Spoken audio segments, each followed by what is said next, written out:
Jahmyr Gibbs and Jonathan Taylor. Gibbs is going 4th overall in underdog drafts over Jonathan Taylor, who is more of a early to mid-second round pick. I regularly see him fall toward the bottom half of the second round, which I think is way too late. The difference between Taylor and Gibbs has nothing to do with talent. It just has everything to do with opportunity. But Taylor is the team's bell cow. They let Zach Moss walk in free agency. There's no issues from an offseason headache perspective with Jonathan Taylor this year like there was in 2023. There's no contract issues, no off-field problems, no rift between him and the team. Anthony Richardson is healthy. Taylor is the guy, whereas Gibbs, as explosive and awesome as Gibbs is, we can't expect David Montgomery to he's not going to just go away. He's not just going to disappear. They're going to split work.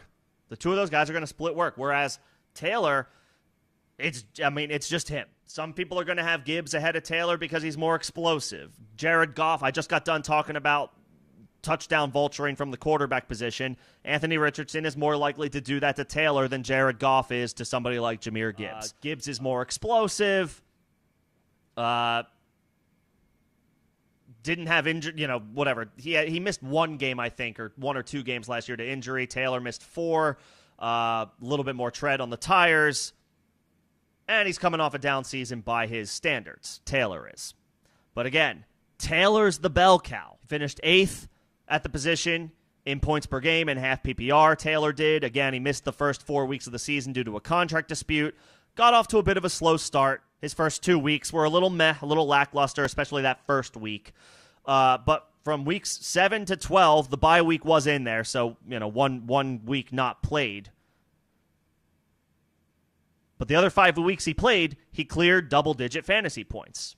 He cleared 10 fantasy points in half PPR all 5 of those weeks, and in 4 of those weeks, he cleared 14. Now he's coming in healthy, no off-season concerns. Anthony Richardson is back, so it's a double-edged sword. Yes, he could vulture touchdowns, but also he's just going to elevate the offense in general. The offense is just going to be better. For Gibbs, yeah, the Lions, we expect them to be an elite offense as well. Better offensive line. Both are expected to have a good offensive line, but the Lions have a better offensive line. The Lions were 3rd in the NFL in total offense. The Colts, I think, were like middle of the pack. They were 15th, so they were just above average, but that was with Gardner Minshew most of the year. Gibbs was 11th overall in points per game. I think he was the RB10. I have the statistic right there. He was the RB10 in total points and the RB11 in points per game. So Jahmyr Gibbs was a low-end RB1. So we're vaulting him now into top 5 expectations. Not only ranking him 5th overall, but the ADP indicates it as well. We're expecting more opportunities, more work from Gibbs that will lead to an elite finish at the running back position. And I think that will happen. But David Montgomery is not going to just go away. Should he get fewer opportunities because Jahmyr Gibbs is just that much more explosive? Yes. And I like David Montgomery. He's a good player. He's more than good. He's a really good player. Jahmyr Gibbs is their home run hitter, though. You would think he gets more opportunities in his sophomore season. The drafters are expecting it based on his ADP. Finished as a low-end RB1 as a rookie. We're expecting him to take another step forward as a sophomore in a great Lions offense. Hence why he's, I have him top 5. Some people have him top 4. Splitting hairs. I'll take the bell cow over him, and that's why I have Taylor ranked 4th instead of 5th.